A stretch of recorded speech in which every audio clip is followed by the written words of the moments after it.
ओम नमः शिवाय, हर हर महादेव, जय महाकाल। आप सबको पता है सावन का बहुत ही पवित्र महीना चल रहा है।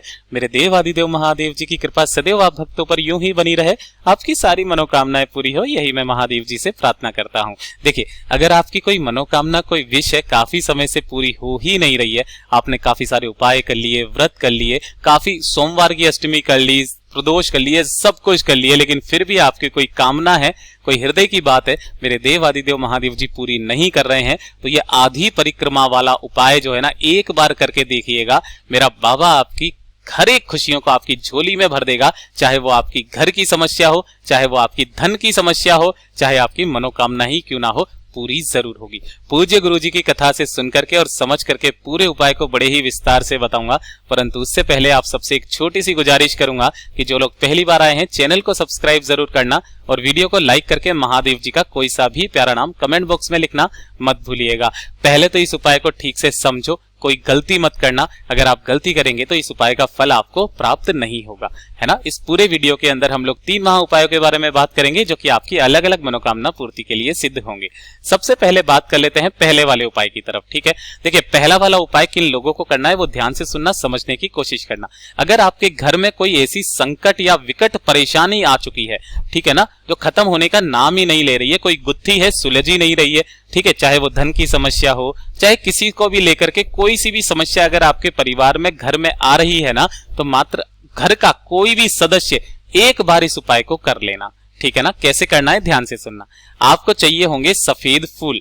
गुरुदेव ने कई बार बताया है कि जब भी आप सफेद फूल लें तो केतकी के फूल के अलावा, जिसे चंपा का फूल भी कहा जाता है, उसके अलावा आप कोई सा भी सफेद फूल ले लेना, केतकी का फूल मत लेना, ठीक है। तो आपको सफेद फूल लेने हैं, कितने? 5। संख्या का ध्यान रखना, ये संख्या सबसे ज्यादा इंपॉर्टेंट है, ठीक है। तो 5 सफेद फूल लेना। थोड़े से लेने होंगे आपको काले तिल, है ना। अब गुरुदेव ने इसकी कोई संख्या फिक्स नहीं बताई है, थोड़े से काले तिल लेना और यज्ञोपवीत लेना, जिसे हम लोग जनेऊ भी कहते हैं, ठीक है ना। ये वाली चीज सबसे ज्यादा खास है, ये आपको लेनी ही लेनी है। और साथ ही आपको बनाना होगा महादेव जी की शिवलिंग का अभिषेक करने के लिए पंचामृत। पंचामृत के अंदर थोड़ा सा दही ले लेना, थोड़ा सा गाय माता का कच्चा दूध लेना, थोड़ा सा गाय माता का घी लेना, थोड़ी सी आपको मिश्री और थोड़ा सा शहद। जैसे भी आपको पंचामृत बनाना, इन सभी को मिलाना, पंचामृत बन जाएगा, ठीक है ना। तो ये चीजें ध्यान रखना। अब इसके अलावा अगर आपको पूजन सामग्री के लिए चंदन वगैरह या धूप बत्ती वगैरह लेना है तो वो ले लेना, कोई दिक्कत नहीं है।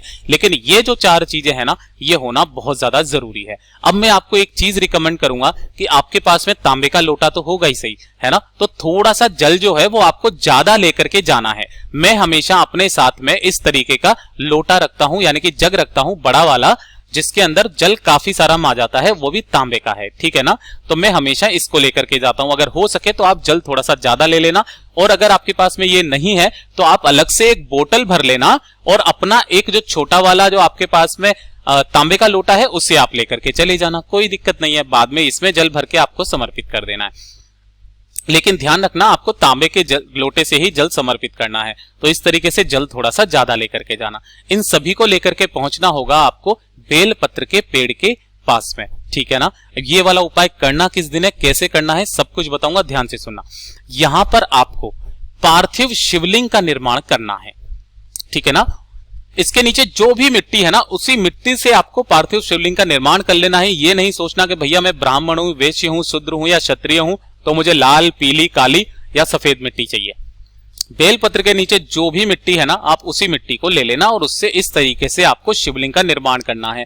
गुरुदेव ने यहां तक बोला कि अगर आप पूरा शिवलिंग का निर्माण ना कर पाओ तो केवल लिंग का निर्माण कर देना, ऊपर ऊपर का ये वाला हिस्सा, ठीक है। इतना निर्माण करने के पश्चात आपको सबसे पहले जो भी चंदन वगैरह जो भी समर्पित करना है वो आप कर देना।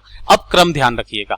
जब आप उपाय को करेंगे, भैया देखो पूजा अर्चना जो आपको करनी है वो तो आप करोगे ही सही, ठीक है ना, धूप बत्ती लगाओगे ही सही। अब ध्यान से सुनना, सबसे पहले आपको यहां पर जो जनेऊ है ना, उस जनेऊ को खोलना और इस जनेऊ को शिवलिंग के जो लिंग है उसके चारों तरफ इस तरीके से आपको पहनाना है सबसे पहले, ठीक है ना, इस तरीके से। लेकिन उससे पहले आपको पंचामृत से इसका स्नान करवाना है। है ना, क्योंकि स्नान कराने के बाद ही यज्ञोपवीत पहनाया जाता है। तो पंचामृत से सबसे पहले इनका अभिषेक करना है। अभिषेक करने के पश्चात आपको यज्ञोपवीत पहनाना है। उसके बाद काले तिल आपको महादेव जी के शिवलिंग पर समर्पित करने हैं अपनी कामना कहते हुए। और उसके पश्चात जो 5 फूल हैं उन 5 फूलों से आपको श्रृंगार करना है मेरे देव आदिदेव महादेव जी की शिवलिंग का चारों तरफ से, ठीक है ना। 5 फूलों का एक बहुत बड़ा क्रम है, ये चीज ध्यान रखिएगा, है ना। उसके बाद में जो आप जल लेकर के आए हो 5-10 मिनट यहां पर अपनी कामना बोलना, महादेव जी का स्मरण करना और उसी मिट्टी के ऊपर आपको इतना जल समर्पित कर देना है कि ये पूरी की पूरी शिवलिंग का वहां की वहीं विसर्जन हो जाए। विसर्जन हो जाने के पश्चात आपको इसी की 5 परिक्रमा कर लेनी है। कितनी परिक्रमा? 5। लेकिन जो 5 परिक्रमा आप करोगे वो करोगे आधी परिक्रमा। क्या करोगे? आधी परिक्रमा आप करोगे। आधी परिक्रमा यहां से करी, वापस आ जाना, फिर वापस जाना, फिर वापस आ जाना। इस तरीके से आपको 5 आधी परिक्रमा करनी है। और परिक्रमा करने के पश्चात हो सके तो एक घी का दीपक लगा करके अपने घर के तरफ वापस चले आना। पूज्य गुरुजी ने ये वाली बात बताई, ज्यादा से ज्यादा 2 महीना आपकी जो भी कामना होगी ना वो पूरी जरूर हो जाएगी। पूज्य गुरुजी का ये वाला उपाय बहुत ही ज्यादा खास और अचूक है, जरूर कीजिएगा। किस दिन करना होता है ये वाला उपाय? केवल और केवल सोमवार के दिन, या फिर प्रदोष के दिन, या फिर सोमवार की अष्टमी के दिन। सोमवार की अष्टमी के दिन। अब सबसे बड़ा संयोग पड़ रहा है कि सोमवार के दिन की प्रदोष आने वाली है, इसी वजह से मैं ये वाला उपाय आपको 5 दिन पहले बता रहा हूं, तो कोई चूक मत जाइएगा। इसी क्रम में करना, आपकी सारी मनोकामनाएं मात्र 2 महीने में पूरी जरूर हो जाएगी। ये तो हो गया पहला उपाय। अब बात कर लेते हैं दूसरे वाले उपाय की तरफ। ध्यान से सुनना, समझने की कोशिश करना।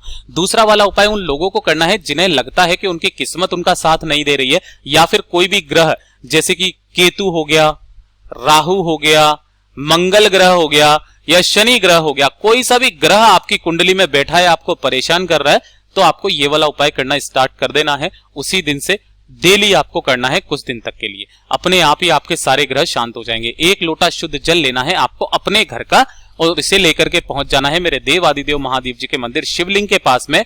कभी भी चले जाओ, किसी भी समय चले जाओ, कोई दिक्कत नहीं है। उत्तर दिशा यानी कि नॉर्थ डायरेक्शन की तरफ मुंह करके खड़े हो जाना। 1 लोटा शुद्ध जल मेरे देव आदिदेव महादेव जी को ओम नमः शिवाय श्री शिवाय नमस्तुभ्यम का स्मरण करके आपको समर्पित करना है। और जो भी जल बहता बहता जलाधारी से नीचे की तरफ आकर के गिरेगा ना, अपने दाहिने हाथ में लेना और इस जल को 3 जगह पर आपको लगाना होगा। सबसे पहले लगाना होगा मस्तक पर, उसके बाद में आपको लगाना होगा अपने कंठ पर यानी कि गले पर, और तीसरे नंबर पर अपनी आंखों पर। जो व्यक्ति शिव पर चढ़ा हुआ जल इन 3 जगहों पर लगाना स्टार्ट कर देता है ना, उसको कोई सा भी ग्रह कभी भी परेशान नहीं करता है, सब ग्रह शांत हो जाते हैं। ये हो गया दूसरा उपाय। अब बात कर लेते हैं तीसरे वाले उपाय की तरफ, ठीक है ना। देखिए तीसरा वाला उपाय जो है ना, ये है होगा आपकी कोई सी भी मनोकामना और घर में सुख शांति समृद्धि और धन धान्य से हमेशा भरा रहेगा। आपके घर के भंडार कभी खाली नहीं होंगे। बहुत ही अचूक उपाय है, ध्यान से सुनना। इस वाले उपाय को एकादशी, प्रदोष और शिवरात्रि के दिन किया जाता है। इस वाले उपाय को जरूर करना। आपको करना क्या है, इस तरीके से 2 दीपक तैयार करने हैं। कितने दीपक? 2 दीपक आपको तैयार करने हैं, ठीक है। दोनों के अंदर लगाओगे गोल बाती और दोनों के अंदर भरोगे गाय माता का घी। अभी इन्हें प्रज्वलित मत करना। 1 लोटा शुद्ध जल लेकर के और इन दोनों दीपक को लेकर के सबसे पहले पहुंचना महादेव जी के मंदिर शिवलिंग के पास में, ठीक है ना। उत्तर दिशा यानी कि नॉर्थ डायरेक्शन की तरफ मुंह करके खड़े हो जाना। 1 लोटा शुद्ध जल मेरे देव आदिदेव महादेव जी की शिवलिंग पर समर्पित करना। ओम नमः शिवाय श्री शिवाय नमस्तुभ्यम का स्मरण करते हुए, और स्मरण करने के पश्चात आपको महादेव जी से अपनी कामना कहनी है, धन प्राप्ति की इच्छा के लिए कहनी है, जो भी आपकी परेशानियां घर में चल रही है सुख समृद्धि के लिए कामना करनी है, अपना नाम और गोत्र बोल करके। और उसके पश्चात जब आप मंदिर में से बाहर की तरफ निकलोगे तो मंदिर की चौखट पर उस वक्त आपको एक जो दीपक लेकर के गए हो, मतलब 2 हैं, 2 में से 1 दीपक आपको शिव मंदिर की चौखट पर यहां पर प्रज्वलित करके अपनी कामना बोल करके आ जाना। ध्यान रखना दीपक को ऐसे मत लगाना, इसलिए थोड़ा सा 1 मुट्ठी धान चावल गेहूं कुछ भी आप लेकर के जाना और इसके नीचे आपको लगा देना, है ना। इसके ऊपर आपको रखना है, आसन जरूर लगाना है। तो पहला तो काम ये हो गया। जब आप घर के तरफ आओगे ना तो आपको सीधा घर के अंदर नहीं घुसना है। अंदर घुसने से पहले जो आपके मेन गेट होता है ना, लोहे वाला गेट, मेरे को नहीं मिला, मैंने आपको यहां बता दिया। तो उस मेन गेट के बाहर की तरफ अंदर जाने से पहले आपको वापस, जैसे आप मंदिर से आओगे ना, यहां पर आपको दूसरा दीपक प्रज्वलित करना है अपनी चौखट के बाहर, थोड़ा सा बाहर। पूज्य गुरु जी ने यह वाला उपाय केवल और केवल एकादशी, प्रदोष, शिवरात्रि या फिर सोमवार के दिन करने के लिए बताया है। और जो भी घर की स्त्री, माता, बहन, बेटी एक दीपक अपने घर के चौखट पर और एक दीपक शिवालय की चौखट पर लगा देती है ना, उसके घर में किसी भी तरीके की कोई समस्या नहीं आती है। धन संपदा से हमेशा भरा हुआ रहता है, कभी भी भंडार खाली नहीं होते हैं। पूज्य गुरु जी के ये सभी उपाय बड़े ही खास हैं और अचूक है, जरूर कीजिएगा। वीडियो पसंद आया हो तो लाइक जरूर करना, साथ ही साथ चैनल को सब्सक्राइब जरूर कीजिएगा। मिलता हूं अगले वीडियो में, तब तक के लिए ओम नमः शिवाय, जय महाकाल।